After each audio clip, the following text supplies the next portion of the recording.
Bonjour à tous. Je m'appelle Charlene McCoy et au nom de la Fondation pour la conservation du saumon atlantique, je vous souhaite la bienvenue au webinaire d'aujourd'hui.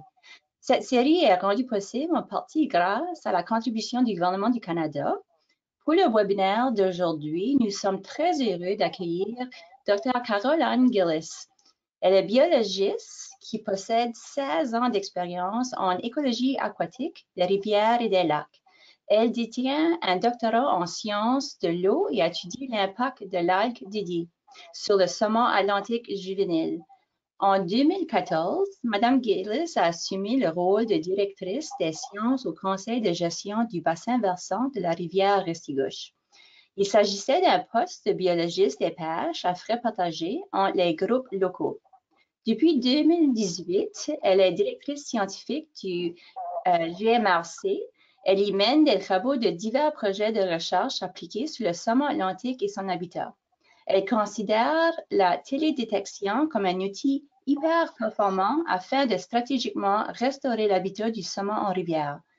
Le bassin versant de la rivière Restigouche est d'ailleurs l'unique bassin versant ayant à la fois un recensement complet de refuges thermiques et des traverses de cours d'eau. La présentation d'aujourd'hui, elle va parler de l'IDAR, ID des ponceaux pour toutes les traversées de cours d'eau dans la région de la Gaspésie. Après la présentation de cet après-midi, nous allons ouvrir la voie aux questions et aux réponses. Dans ce moment-là, je vais vous indiquer comment on va procéder. Maintenant, je vais laisser la parole à Mme Caroline Gillis. Bonjour, et c'est à votre parole. Parfait, merci beaucoup. Vous m'entendez bien? Oui, clairement. Parfait, merci. Donc, je vais vous présenter les avancées d'un projet qu'on fait maintenant en Gaspésie. Donc, c'est vraiment comme une exportation de ce qu'on a fait sur le bassin versant de la rivière Restigouche. Et là, on l'applique aux autres bassins versants là, dans la région du Gaspé-Gowari, donc de Gaspésie.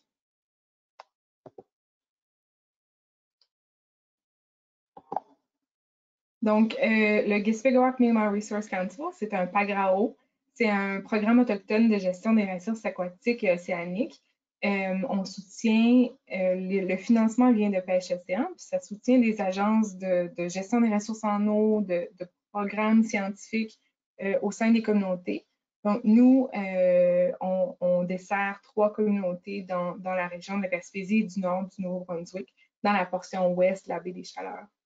Notre organisation est vouée à la recherche appliquée pour répondre aux intérêts, aux inquiétudes et aux problématiques liées à les écosystèmes aquatiques, tant en rivière qu'en milieu côtier. Donc, notre équipe est quand même très diversifiée, puis on croît tous les jours, à toutes les années. Donc, on a de plus en plus d'employés. On est maintenant rendu 11 employés qui sont au sein de l'organisation. Donc, on a un département de géographie, on a un département de recherche, de savoir traditionnel, aussi de biologie, de recherche en milieu aquatique. On a aussi un ingénieur maintenant pour faire la restauration des habitats en milieu d'eau douce. Donc, nos bureaux sont basés à Listigouche, près de Pointe-à-la-Croix et la frontière avec le Nouveau-Brunswick et Campbellton. Donc, les 3 bassins versants dont on a souvent travaillé dessus dans le passé, c'est le bassin versant de la Restigouche en bleu, le bassin versant de la rivière Nipisiguit pour la communauté de Pabineau First Nation qui est située tout près de Bathurst, et aussi la communauté de Hill River Bar, donc tout près de Dalhousie au Nouveau-Brunswick. Donc, ça, c'est vraiment la portion ouest là, de la baie des Chaleurs et les bassins versants sur lesquels on s'est focusé davantage là, depuis 2007. Donc, on fait divers projets de recherche, non seulement sur le saumon atlantique, mais vraiment sur tout ce qui se retrouve sur le territoire. Donc, on peut faire des projets extrêmement diversifiés là, dans la région. Donc, on voit dans la communauté, avec les acteurs locaux, avec les gestionnaires, les organismes de bassins versants, qu'il y a des changements dans l'écosystème au niveau des rivières, des bassins versants, des changements au fil du temps. Aussi, dans nos entrevues de savoir traditionnel, on remarque aussi des tendances par rapport à la dégradation des habitats d'eau douce. Donc, les trois facteurs qui émergent, les trois grandes problématiques qui émergent pour la région sont les changements climatiques, les problématiques de siltation, c'est dans le fond des apports soit en nutriments ou en sédiments fins, et aussi des problématiques vis-à-vis la migration du poisson, soit par la prédation, soit par des barrages, soit par la fragmentation de l'habitat ou des conditions d'eau très peu profondes. Donc, ça oriente vraiment l'approche qu'on fait pour la restauration de l'habitat dans le territoire, puis où on a fait le plus de restauration en collaboration avec nos partenaires locaux comme le Conseil de gestion du bassin versant de la rivière Restigouche. On a vraiment misé sur des problématiques clés dans le bassin versant. Donc, l'identification des refuges thermiques, l'identification des sources et des apports en sédiments fins sur le territoire, soit en milieu forestier, au niveau des champs de patates, en milieu urbain. Sinon aussi, on est un peu chanceux de ne pas avoir de barrages problématiques dans le bassin versant, mais il y a une énorme quantité de ponceaux et de chemins forestiers qui sont associés là, à la fragmentation de l'habitat pour le saumon atlantique.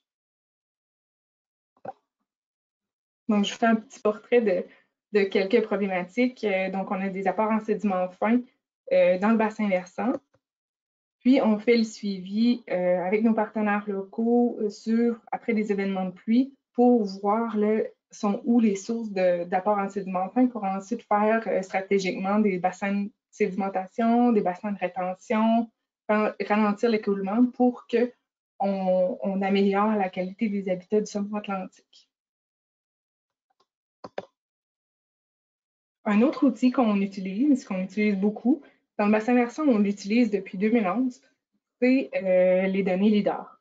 Donc, avant que les provinces fassent les survols de LIDAR eux-mêmes, donc le Nouveau-Brunswick, les couches de LIDAR ont été disponibles dès 2017. Au Québec, c'est tout récemment là, pour la région de la Gaspésie. Avant que c'était fait par les provinces, on avait commissionné des compagnies pour venir faire des relevés de relevés LIDAR dans certains environnements où on voyait qu'il y avait des écoulements ou des apports en sédiments fins au niveau des champs de patates.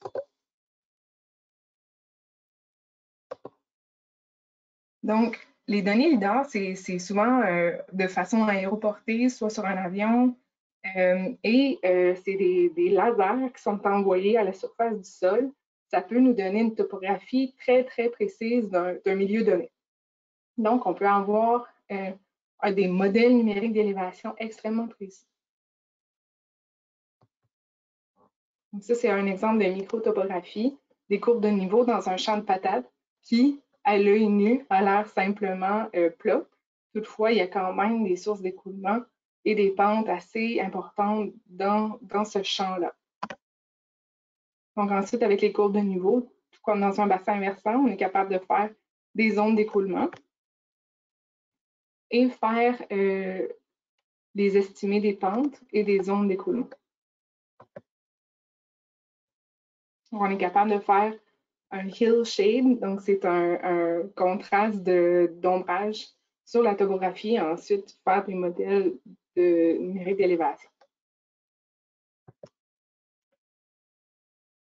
Ça nous donne une vue 3D des champs ou des zones qui sont survolées avec les données LIDAR. Donc ensuite, on peut faire j'ai juste le mot en anglais, là, des accumulation rate d'écoulement. Donc, c'est des zones d'accumulation de l'écoulement de l'eau. Donc, plus on draine une surface d'eau importante, ensuite, on est capable de faire des accumulations d'écoulement et de voir là, où sont les apports les plus importants. C'est similaire à l'ordre de Strahler où on fait deux cours d'eau d'ordre 1 vont se rencontrer, ensuite faire un cours d'eau d'ordre 2. Puis ensuite, c'est vraiment avec la surface de drainage qu'on est capable de voir les sources d'écoulement les plus importantes là, lors d'un événement de pluie. Donc, on est capable de faire la direction de l'écoulement et le gain hydraulique également. Donc, on a fait des visites terrain avec nos partenaires aussi. On est capable d'aller voir là, ces dépressions-là ou ces chenaux d'écoulement en période d'événements de pluie. Ensuite, on est capable de stratégiquement identifier des zones critiques d'apport significatif en sédiments fins. Donc, par le lien hydraulique, on est capable d'identifier des zones qui sont extrêmement problématiques et qu'on peut faire des bassins de sédimentation pour retenir le maximum de sédiments fins. Donc, on fait des constructions de trappes à sédiments dans les champs de patates. C'est un sol qui est quand même très érosif. C'est aussi une plante, la patate, qui n'a pas vraiment de système racinaire ou de retenue du sol lors de sa croissance. Et aussi, suivant la récolte, il n'y a aucun système racinaire qui est resté là. Donc, c'est vraiment du sol qui est à nu, qui est mobilisé. Et on fait stratégiquement là, les restaurations en fonction de ça. Donc, on est capable de faire la rétention de sédiments et de particules fines assez importants. Oui, il y a des frais de maintenance par rapport à ça. Donc, dépendamment du type de plantes qui étaient présentes dans le champ, dépendamment des apports en événements de pluie, leur fréquence, leur intensité, on est capable d'aller chercher là, quand même des bonnes quantités de sédiments qui autrement se seraient rendus dans l'habitat de frais du saumon atlantique. Donc, on travaille surtout dans le bassin Five Fingers avec les données LIDAR qu'on a.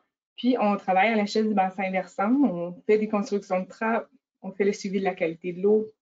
On fait aussi un suivi collaboratif sur est-ce que les trappes ont un effet positif sur la réponse de l'écosystème. Donc, on fait pas seulement des pêches électriques, mais on regarde comment la structure et l'écosystème fonctionnent suite à la restauration. Donc, l'année passée, c'était la 2e année, donc on avait fait des bassins de sédimentation pendant 2 ans, puis on a fait la réponse biologique. Donc, on a trouvé que dans 4 de 12 sites, on avait retrouvé du saumon atlantique. On avait aussi trouvé de l'anguille dans des sites qui autrefois étaient de moindre qualité. Donc, on continue à suivre ça. Ça va continuer jusqu'à 2026. Puis, je vous ai parlé de tout ça. C'est vraiment pour faire une introduction sur le LIDAR, à quoi ça peut servir. Mais là, je vais vous amener plus dans comment est-ce qu'on peut utiliser le LIDAR à grande échelle lorsque c'est les provinces qui ont disponibilisé les données et comment on peut utiliser cette information-là pour prendre des décisions assez stratégiques là, sur la restauration de l'habitat du saumon en région. Donc, on a utilisé le LIDAR en 2017 au Nouveau-Brunswick quand les données sont sorties par le gouvernement du Nouveau-Brunswick.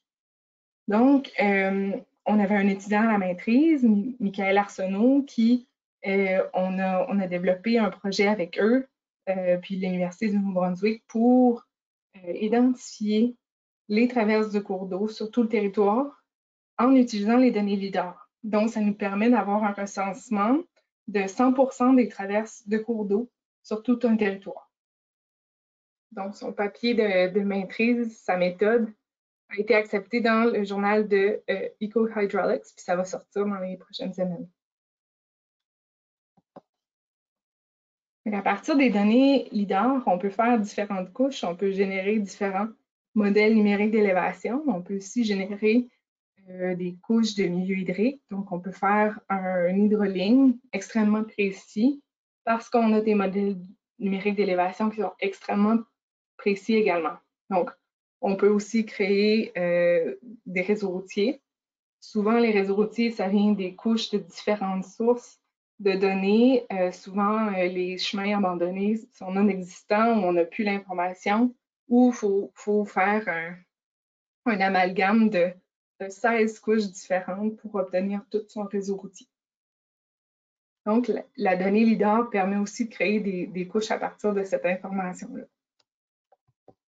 Ensuite, on peut faire l'identification des traverses. Donc, en ayant un modèle numérique d'élévation hautement précis, on a des hydrolignes extrêmement précises et on a aussi un réseau routier extrêmement précis. Donc, quand on va faire l'intersect de ces deux couches-là, on est capable d'aller chercher beaucoup plus d'informations que si on fait un intersect traditionnel avec des couches incomplètes. Donc, ça nous permet vraiment d'aller chercher non seulement des ponts, des traverses à gué, des petits ponts de VTT, des petits drains assez petits. Donc, on est capable d'aller chercher des ponceaux dans des cours d'eau intermittents d'ordre 1. Donc, c'est des drains d'environ 4 pouces de diamètre. Donc, c'est vraiment, là, la résolution est très, très intéressante.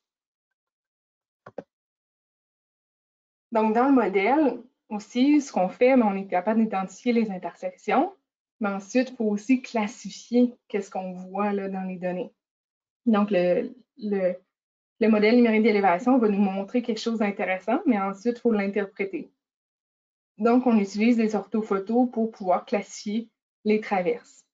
Donc, on est capable de déterminer si c'est un pont, si c'est une traverse à gué, puis c'est aussi les pentes qui vont nous importer pour la classification.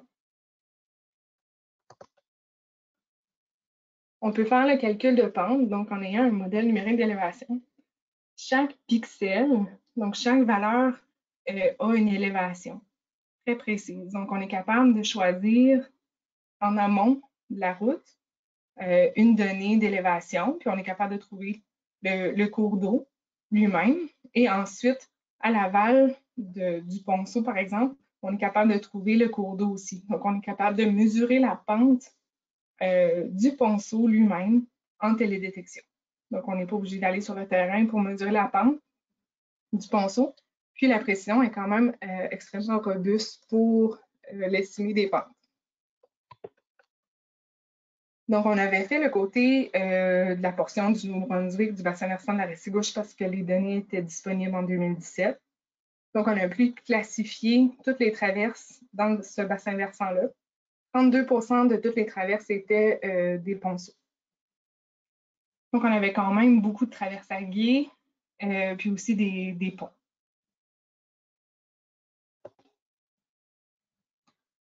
Donc, ça, c'est un exemple d'analyse de pente du ponceau. Donc, c'est le diagramme de l'élévation du pixel amont et l'élévation du pixel aval. Et ensuite, avec la distance, la longueur du ponceau, on est capable de calculer sa pente.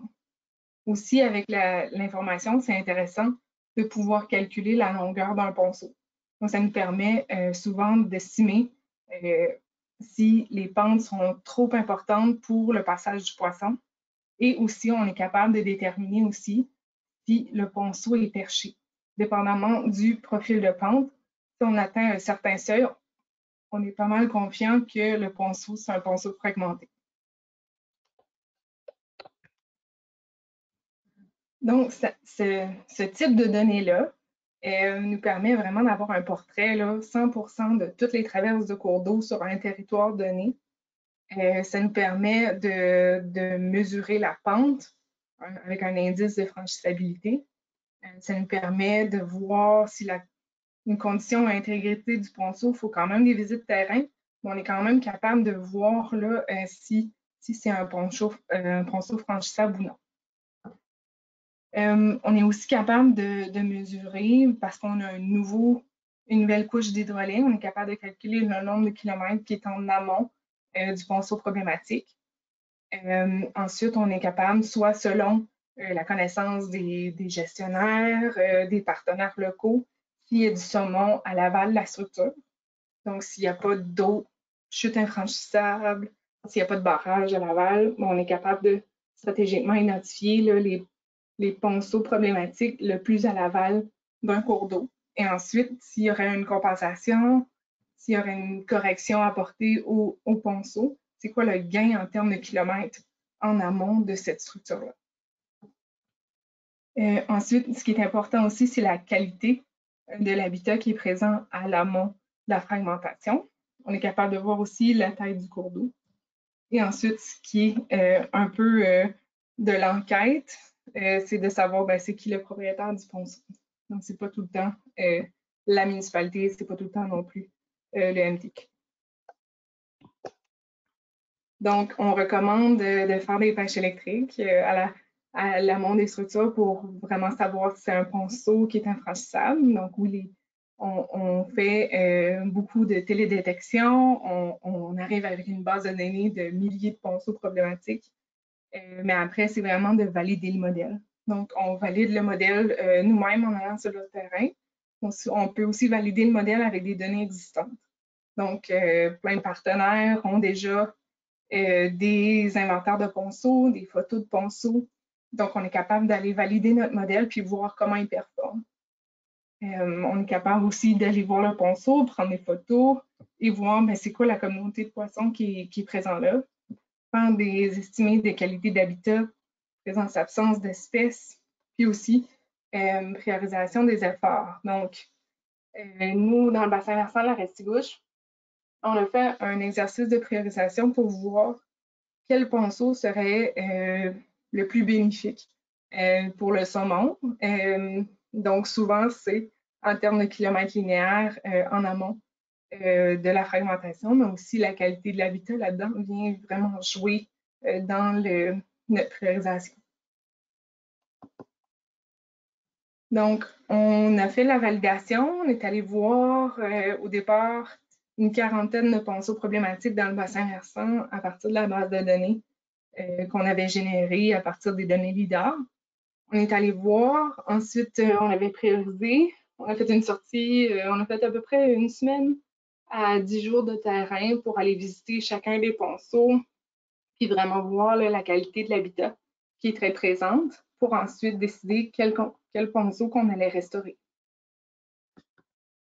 Donc, en 2021, on a reconfiguré les seuils à l'aval des ponceaux pour augmenter la hauteur du seuil situé exactement à l'aval du ponceau fragmenté. Donc, on vient inonder la portion perchée du ponceau pour ensuite recréer un passage du poisson là, et le libre passage. Donc ça, c'est avant-après. On en a un autre ici dans le secteur de la Gonamitz. On a un autre ici dans le secteur du McDougall au Nouveau-Brunswick. Puis ici, ça, c'est à Côte-Abscale.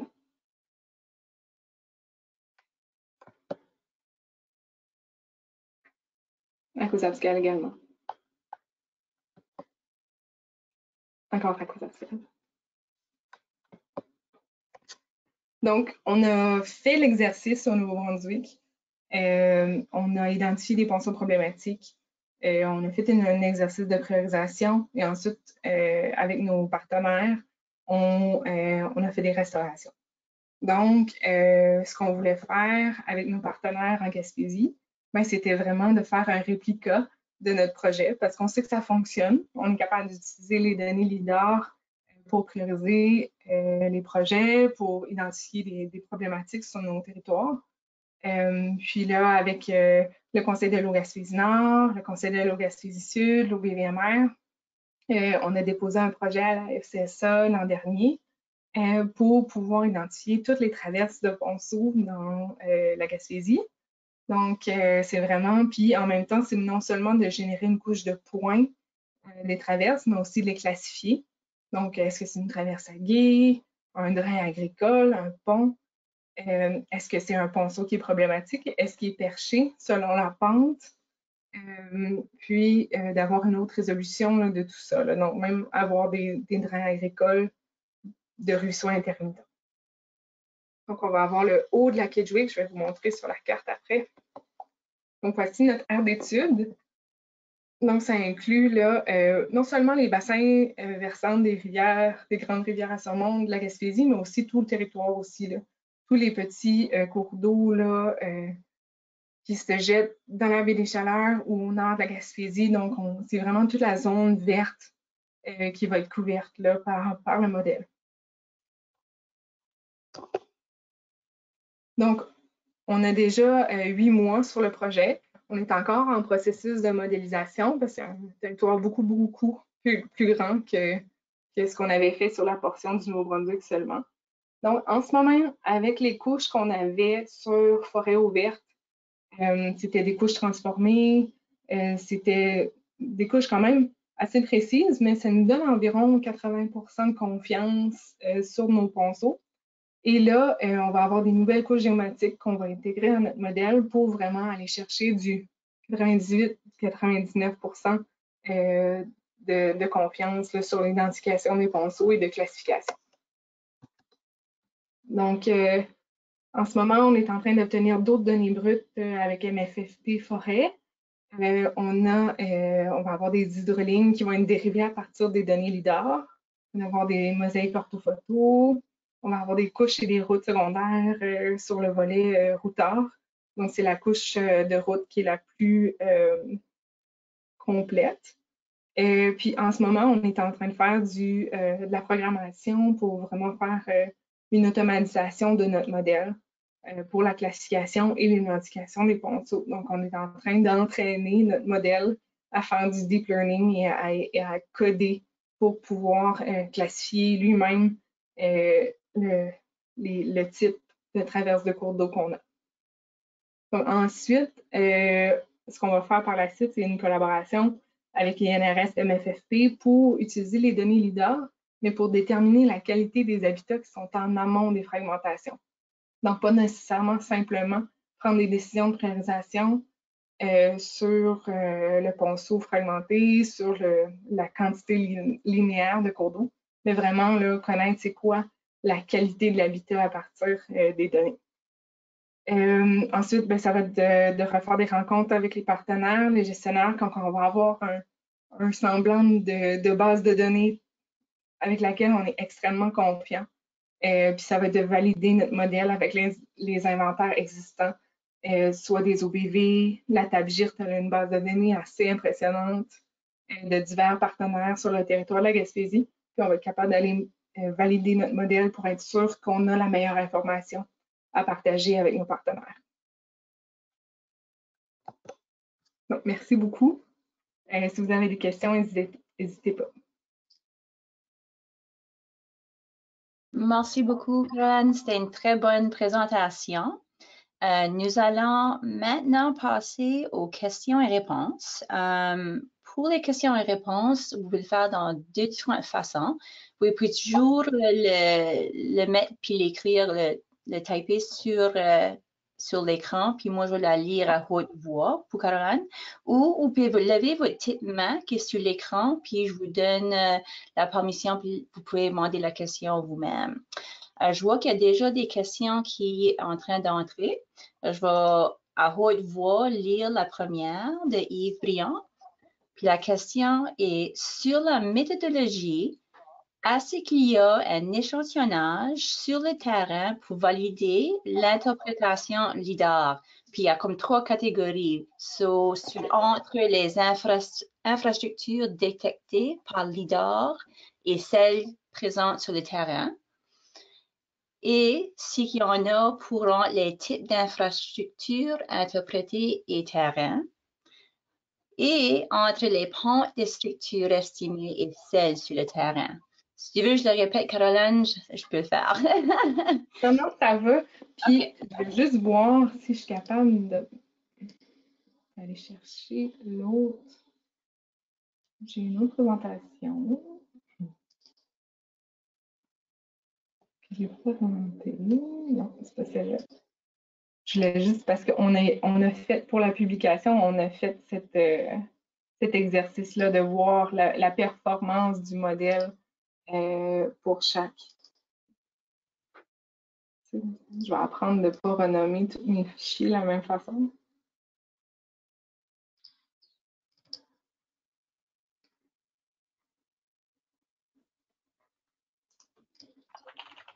Donc, dans le fond, ici, là, si on voit, vous voyez mon écran, hein? Oui? Oui. OK, parfait. Donc, ça, c'est la différence de détection entre notre modèle de LIDAR puis les données existantes, mettons, que la province du Nouveau-Brunswick avait. Donc, nous, surtout pour les petits ordres de cours d'eau, notre modèle performait extrêmement mieux qu'au niveau des données là, existantes ou repérées par une entité, par exemple. Fait que, on a augmenté là, la quantité de traverses de cours d'eau de 431 à 1052 et surtout dans les petits ordres de cours d'eau. Donc, notre modèle performe extrêmement bien pour détecter des traverses de cours d'eau que souvent on ne porte pas attention parce que soit c'est des cours d'eau intermittents, soit que c'est des trop petits là, pour être un habitat salmonicole. Aussi, j'ai une autre. C'est pas ce que je veux montrer, non.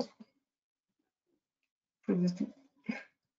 Notre modèle, je peux vous l'envoyer par courriel, mais notre modèle performe assez bien. On est capable d'aller chercher non seulement une détection plus précise du nombre de traverses, mais on est capable d'aller chercher entre 89% et 98% de détection qu'on est capable de valider la pente assez adéquatement. Surtout, on est capable d'avoir des bonnes détections, de déterminer si un ponceau est fragmenté ou pas. Le seul genre de ponceau qui est problématique, c'est similaire au ponceau que je vous ai montré ici. C'est que quand les ponceaux comme ça ont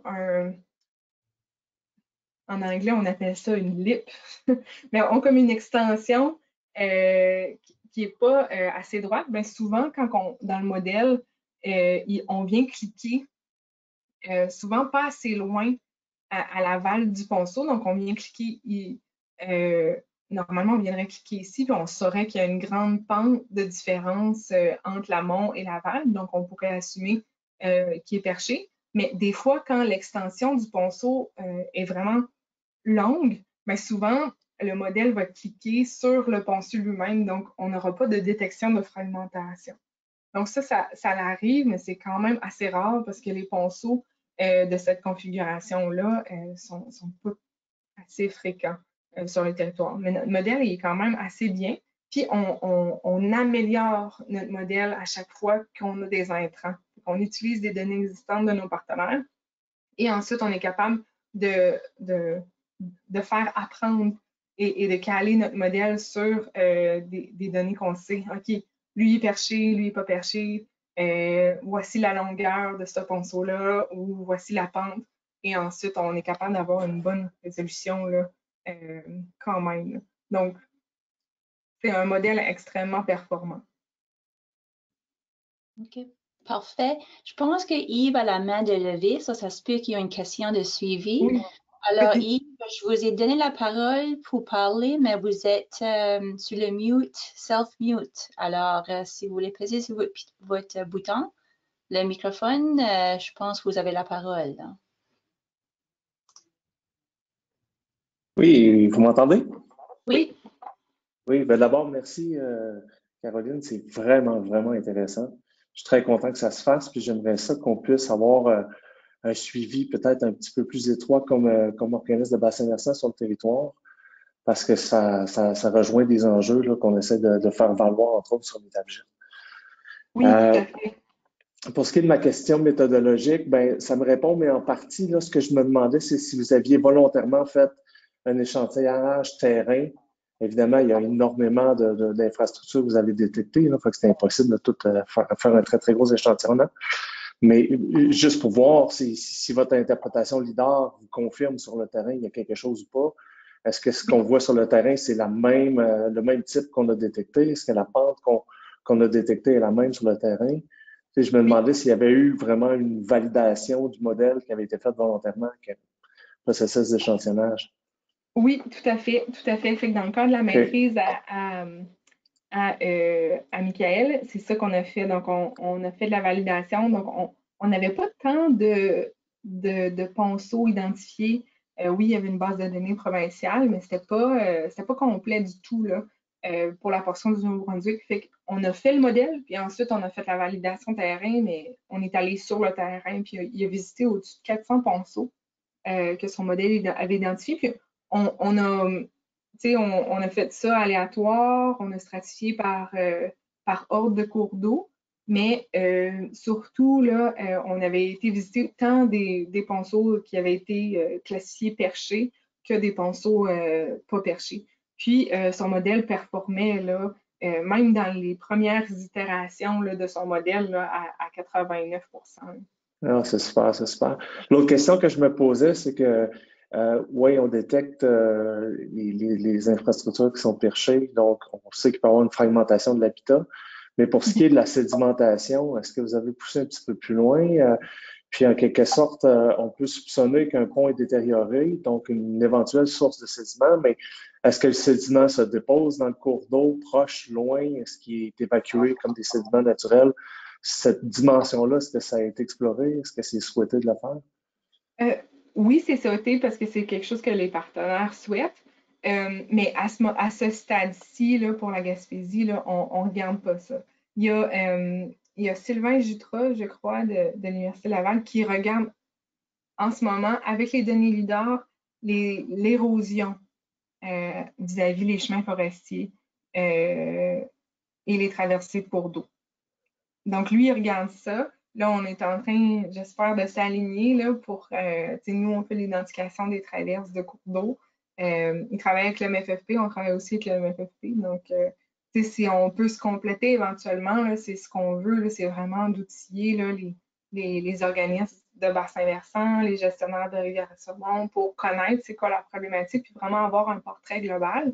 Parce que, on a tous des portraits en ce moment, mais c'est des sous-échantillons de la situation.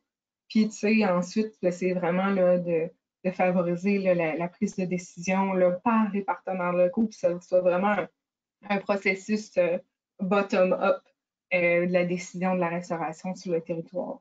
C'est super intéressant. Dis-moi, Sylvain, est-ce que tu sais si dans son aire d'études, il y a des zones d'études en Gaspésie ou si c'est ailleurs Oui, sur le il me territoire? semble que c'est en Gaspésie qui travaille.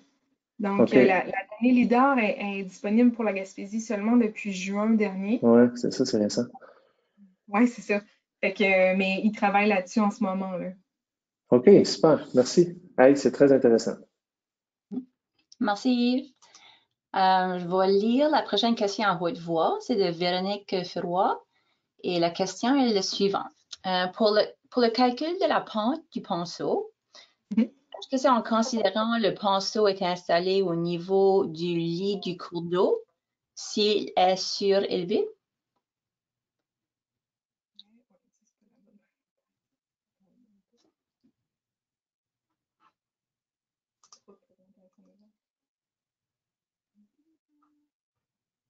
C'est ça, dans le fond, la pente là, qu'on mesure, dans le fond, quand le modèle il est ici, là, on est capable avec la donnée LIDAR, parce que souvent les hydralignes ne sont pas à la bonne place là, quand on a une traversée de cours d'eau. Fait que souvent, on ne peut pas se fier à la ligne bleue pour le lit du cours d'eau. Fait que ce qu'on fait, le modèle, il prend un buffer autour du point rouge, puis il va prendre la valeur de la pixel d'élévation la plus basse. Fait qu'on suppose que la valeur la plus basse, c'est le Salveig du cours d'eau à cet endroit-là. Donc, on prend vraiment la pente du cours d'eau. Et ensuite, ici, on fait la même chose, on prend la donnée la plus basse à cet endroit-là. Donc, on est capable d'estimer, c'est pas nécessairement la pente du ponceau, parce que si on faisait la pente du ponceau, ben, des fois, ben, on ne serait pas capable de détecter s'il est perché. C'est vraiment la pente du cours d'eau. Si on atteint un seuil qui est plus d'un certain niveau, mais là, on est capable de dire, mais là, la pente est absolument folle. Fait que c'est impossible qu'il y ait un ponceau qui est installé à 20% de dénivelé. Fait que c'est sûr qu'il y a une fragmentation à ce niveau-là. C'est sûr que le ponceau il est perché. Parfait. Merci. On a une question d'Emilie Bolowski.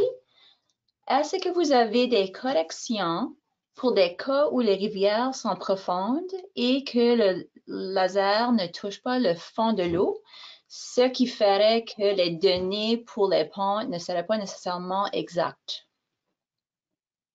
Oui, c'est ça. Ben, c'est sûr que ça dépend toujours du type de leader, parce que d'habitude, c'est surfacique, mais Mais là, c'est vraiment une eau tu sais, le modèle numérique d'élévation, il va te donner le fond du cours d'eau. Il ne va pas te donner la surface de l'eau. Fait qu'il va te donner vraiment le lit du cours d'eau lui-même. Donc, c'est avec ça qu'on est capable de déterminer la pente du cours d'eau. Donc, mettons qu'il y aurait une fosse à l'aval du ponceau, mais le lidar, lui, il n'a pas mesuré la surface de l'eau, il a vraiment mesuré le bas du lit de la rivière. Ça répond à ta question. Merci. On a trois autres questions. Jonathan Dagg demande l'énoiement, je pense que je dis ça correctement, d'un ponceau par l'installation d'un seuil fait disparaître une fosse en transforme une chute potentiellement sautable par une pente très forte en roche très anguleuse. Avez-vous des résultats suite à vos aménagements? Oui, mais dans le fond, c'est la première fois là, que nous, on l'a fait. C'est quelque chose, c'est une méthode qui est utilisée là, partout. C'est recommandé par Pêche Océan Canada.